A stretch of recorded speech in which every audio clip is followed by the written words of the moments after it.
నేనైతే చెప్తా ఉన్నా, ఇదే క్యాపిటల్ సిటీలో స్థలం కొనుక్కొని ఇల్లు కట్టుకొని ఇక్కడే ఉండబోతానని కూడా చెప్తా ఉన్నా. నీ ప్రభుత్వం పోయి మళ్ళీ మా ప్రభుత్వం వచ్చిన తర్వాత బ్రహ్మాండమైన రాజధాని మనం కడతాం, రైతులందరూ కూడా ఆనందపడే విధంగా రాజధాని కడతామని చెప్పి ప్రతి ఒక్కరికి నేను ఇవాళ ఘంటాపదంగా కూడా చెప్తా ఉన్నాం. ఇటువంటి పరిస్థితుల్లో హైదరాబాద్ ని మించిన మహానగరాన్ని కడతాం. ఇది నిజంగానే కడతాం. ఎందుకు కడతామనంటే ఏడో కేంద్ర ప్రభుత్వం సహాయం చేస్తేనే కడతామన్నది కాదు.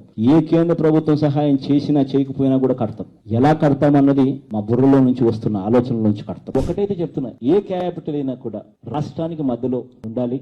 ఎవరు ప్రయాణం చేయాలన్నా కూడా ఇబ్బంది పడకూడదు. భూమి ఉండాలి, దండిగా చాలా భూమి ఉండాలి, డెవలప్మెంట్ స్కోప్ ఉండాలి, నీళ్లు ఉండాలి. ఈ 3 క్రైటీరియాస్ లోనే ఎక్కడో ఒక చోట వస్తుంది.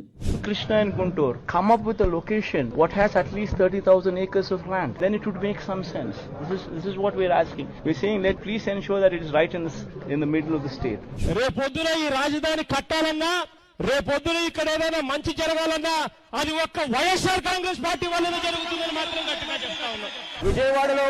విజయవాడలో క్యాపిటల్ సిటీని పెట్టడం మనస్ఫూర్తిగా మేము ఆహ్వానిస్తున్నాం.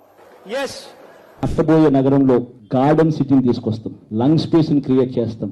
లంగ్ స్పేస్ ని క్రియేట్ చేయడమే కాకుండా గార్డెన్ సిటీగా క్రియేట్ చేయడం కూడా ఆ క్యాపిటల్ సిటీ చుట్టూ ఒక యూఫోరియాని క్రియేట్ చేస్తాం. సిటీ అన్నది one part of the story. ఎందుకు ఒక మంచి సిటీ ఉండాలి, మహానగరం ఉండాలంటే దానికి కారణం ఉంది. కారణం ఏమిటి అని అంటే, ఇవాళ ఇక్కడ ఉన్న ఎవరినైనా కూడా నేను వచ్చి తిరుపతిలో మీరు ఉండండి అని అంటే ఎవరు రారు. ఏ గొప్ప చదువులు చదివిన వ్యక్తి అయినా కూడా హైదరాబాద్ లో ఉండడానికి ఇష్టపడతాడు, బెంగళూరులో ఉండడానికి ఇష్టపడతాడు, బాంబేలో ఉండడానికి ఇష్టపడతాడు, ఢిల్లీలో ఉండడానికి ఇష్టపడతాడు, ఒడిశాలో ఉండడానికో, బీహార్ లో ఉండడానికో, లేదా తిరుపతిలో ఉండడానికో ఇష్టపడ్డు. ఆంధ్ర రాష్ట్రానికి బహుశా 3 క్యాపిటల్ వస్తాయేమో. Executive capital, legislature capital, judicial capital. To Visakhapatnam, which is going to be our capital.